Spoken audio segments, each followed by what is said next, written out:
मागणी एकच आहे, संतोष देशमुखच्या आत्म्याला शांती मिळण्यासाठी त्याच्या मारेकऱ्याचा लवकरात लवकर तपास करा, त्याला फाशी द्या. माझं म्हणणं एकच आहे की बीड जिल्ह्यातल्या जनतेला काय पाहिजे, संतोष देशमुखची हत्या जी झाली, या हत्यारे जी मारेकरी त्यांना शिक्षा झाली पाहिजे, फाशी झाली पाहिजे, याची मागणी आमची प्रामुख्याने आहे. विषय कुणीकडे तिकडे नेऊन आमचा काही विषय मिटणार नाही. पण आम्ही एखाद्याला म्हणलं याला ज्याला फाशी द्या म्हणतो गुन्हेगाराला ते होईना, आणि आम्ही दुसऱ्या मागण्या करून आमच्या मान्य करणार आहे सरकार. त्याच्यामुळे मला कुठल्या मागणीला पाठिंबा आहे का विरोध आहे काय नाही, ज्याला ज्याचे ते स्वतंत्र विषय, कोण मागणी करेल काय करेल त्याचा विषय. माझी मागणी एकच आहे, संतोष देशमुखच्या आत्म्याला शांती मिळण्यासाठी त्याच्या मारेकऱ्याचा लवकरात लवकर तपास करा, त्याला फाशी द्या. मुख्यमंत्र्यांनी या संदर्भात विधानसभेत निवेदन केलं, त्याच्यानंतर एसपींची बदली झाली, आरोपी देखील अटक झाले, परंतु आतापर्यंत या गुन्ह्यातील जी तपासाची प्रगती आहे त्यावर तुम्ही समाधानी आहेत नाही? मी जर समाधानी असतो तर प्रेस आज घेतली नसती. मी कसा गुन्ह्याचा तपास करावा हा सुद्धा क्रमवार आपल्याला सांगितलंय. मी एसपी साहेब आलेले आहेत, एसपी साहेब काम करतायत, आम्ही त्यांना वेळ देतोयच.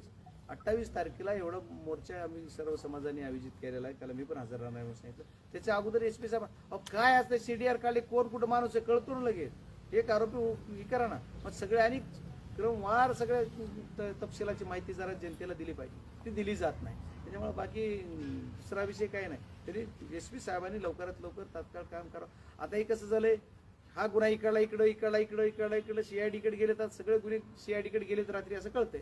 आता सीआयडी काय ऍक्शन घेते माहित नाही. आता काय जे आरोपी आहेत ते आरोपीचे घरं माहित नाहीत का? आमच्याकडे साध्या गुन्ह्याला घरचा भावाला उचललं जातं, त्याला टॉर्चर केलं जातं, एलसीबी येतंय, त्याच्या कुणाला एखाद्या घरच्या प्रमुखाला दाब दिला जातोय. आता ह्यांचं कुणी सापडत नाही का? हे आरोपी त्यांच्या घरी जाता का तुम्ही, गेला का तुम्ही कधी? बाप्पा, तुम्ही आत्ताच बोलताना म्हणाले की फडणवीसांनी जी मागणी केली, म्हणजे जी समित्या चौकशी स्थापन केल्या त्यावरती आम्ही समाधानी आहेत आणि ते शब्दाला पक्के आहेत, आणि नाही, आम्ही ते शब्दाला पक्के आहेत असं म्हणतात, असं बोललो मी, पूर्ण नाही असं म्हणतात. ते जर खरे शब्दाला पक्के असतील तर ती करतात. आता त्यांनी एसआयटीची नियुक्ती करायची घोषणा केली, मग एसआयटीची नियुक्ती कधी होणार आहे? एसआयटी नियुक्ती केल्या मग हे सीआयडी काय करणार आहे? एसआयटी गुन्हा वर्ग कधी होणार आहे? एसआयटीचा अधिकारी कोण? एसआयटीची समिती गठीत कोण झाली? हे सगळं सांगितलं पाहिजे. हा तपास कोण करतंय? पर्टिक्युलर माणसं सांगा ना. हे 10 माणसं हे तपास करतायत. आता सीआयडी मध्ये कोण करताय कळलं पाहिजे जनतेला. पब्लिक ओपन आहे ना, काही तपासाचा भाग आहे. कोण अधिकारी नेमले ती तपासात सांगणं काय अडचणीच आहे. आम्ही खोलात का जात नाही.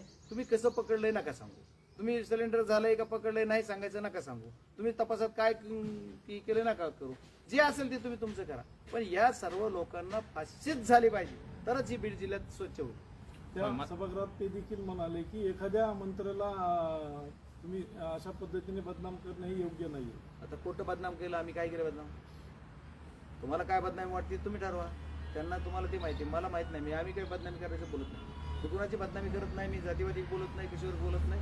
मला कुणावर माझा एकच प्रांजळ हेतू एक आहे की मारे करायला फाशी.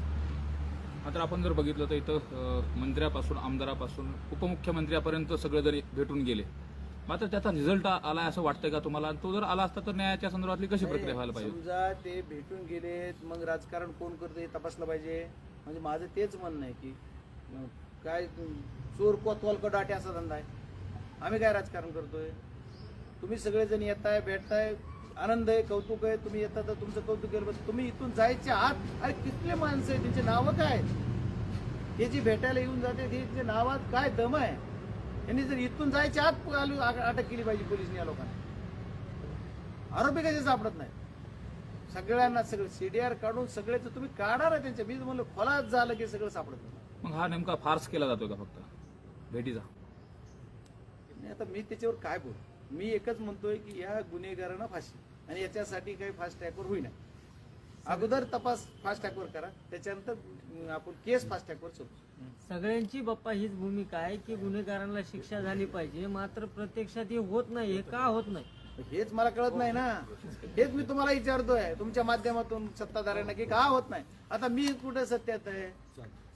मी एसपी जोडीचे किंवा मी मंत्री नाही, मी खासदार आहे, विरोधी पक्षाचा आहे. हो, सत्तेत असतो त्याचं उत्तर मी तुम्हाला दिलं असतं की आमची ही अडचण आहे. आता ती सत्तेतल्या लोकांनी दिलं पाहिजे काय अडचण आहे, त्याच्यावर प्रत्येकाने व्यक्त व्हायला पाहिजे ना. काय प्रत्येकाने व्यक्त करून सांगितलं पाहिजे माझी ही अडचण आहे म्हणून मी हे करू शकत नाही. व्यक्त बी होईना. ठीक आहे ओके, थँक्यू.